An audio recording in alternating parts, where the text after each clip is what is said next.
Dans cette formation, vous allez aujourd'hui découvrir deux manières différentes de dupliquer un objet dans votre logiciel Adobe Photoshop Elements 11.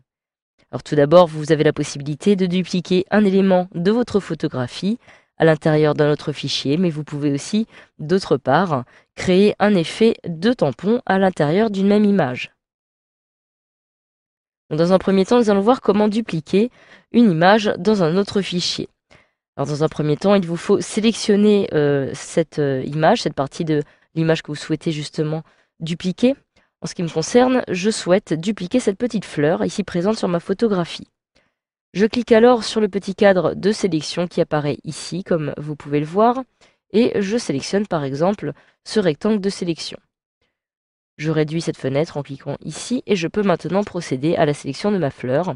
Je place mon curseur ici à peu près, je clique, je maintiens mon clic enfoncé jusqu'à ce que je puisse sélectionner ma fleur. Une fois que j'ai terminé la sélection, je relâche et ma fleur est donc sélectionnée. Je vais maintenant copier l'intégralité de cette fleur. Pour cela, je me rends dans le menu édition qui se trouve ici en haut.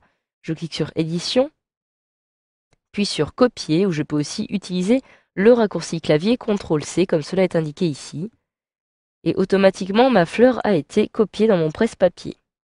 Je peux maintenant donc ouvrir un nouveau fichier vide. Pour ça, je me rends dans Fichier, Nouveau, Fichier vide, ou alors je peux aussi utiliser le raccourci clavier CTRL-N. Automatiquement, une fenêtre s'ouvre afin que je puisse définir les différents paramètres de ce fichier. Je peux alors lui donner un nom. Je peux aussi définir la taille en pixels actuellement de mon fichier. Alors attention, en fait, la largeur et la hauteur qui sont actuellement définies ici représentent en fait celle du presse-papier, c'est-à-dire de la zone que je viens de copier. En effet, si je clique sur OK, directement, je retrouve une zone équivalente à celle de l'image que je viens de sélectionner. Je peux alors désormais coller ma fleur. Pour cela, je me rends dans le menu Édition et je clique sur Coller où j'utilise le raccourci clavier CTRL-V afin de coller directement mon image de presse-papier. Comme vous pouvez le voir, celle-ci s'adapte exactement aux dimensions qui lui avaient été attribuées lors de la sélection. Alors, vous savez désormais comment dupliquer une fleur dans un autre fichier, mais vous allez voir maintenant comment dupliquer une fleur dans le même paysage, c'est-à-dire dans cette zone-ci de votre image. Dans un premier temps, j'appuie sur la touche Échappe de mon clavier afin de désélectionner ma fleur. Et je vais maintenant utiliser l'outil tampon, qui va s'avérer très pratique justement pour dupliquer cette fleur. Alors cet outil se trouve ici à gauche dans le panneau. Il est représenté par un petit tampon justement. Je clique dessus afin d'y accéder. J'ai aussi la possibilité d'y accéder directement en utilisant le raccourci clavier S, en utilisant la touche S de mon clavier. Je vais maintenant appuyer une fois sur la touche Alt de mon clavier, comme ceci, afin de choisir dans un premier temps l'emplacement de départ de mon tampon. Alors si je souhaite par exemple dupliquer cette fleur, eh bien je vais commencer par choisir de la dupliquer ici, à ce niveau-là par exemple de la fleur, au niveau du pétale.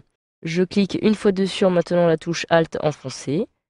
Automatiquement, mon curseur vient d'être modifié puisque la zone a été choisie. Comme vous pouvez le voir, lorsque je déplace mon curseur, eh bien j'ai maintenant la possibilité de réaliser une duplication de ma fleur. Pour ça, je place mon curseur justement à l'endroit où je souhaite réaliser la duplication, par exemple ici. Et lorsque je clique, comme vous pouvez le voir, automatiquement, eh bien, un deuxième curseur apparaît qui va me permettre de réaliser la duplication de ma fleur. Je retrouve bel et bien ici les contours.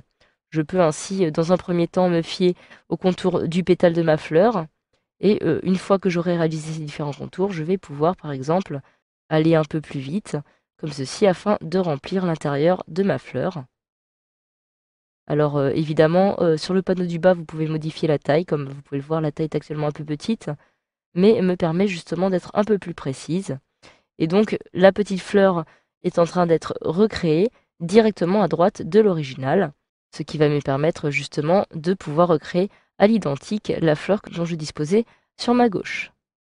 Voilà, je relâche et comme vous pouvez le voir, je viens donc de créer à nouveau un clone de la fleur dont je disposais déjà sur mon image. Voilà, grâce à cette formation, vous savez désormais comment dupliquer un dessin directement depuis votre logiciel Adobe Photoshop Elements 11.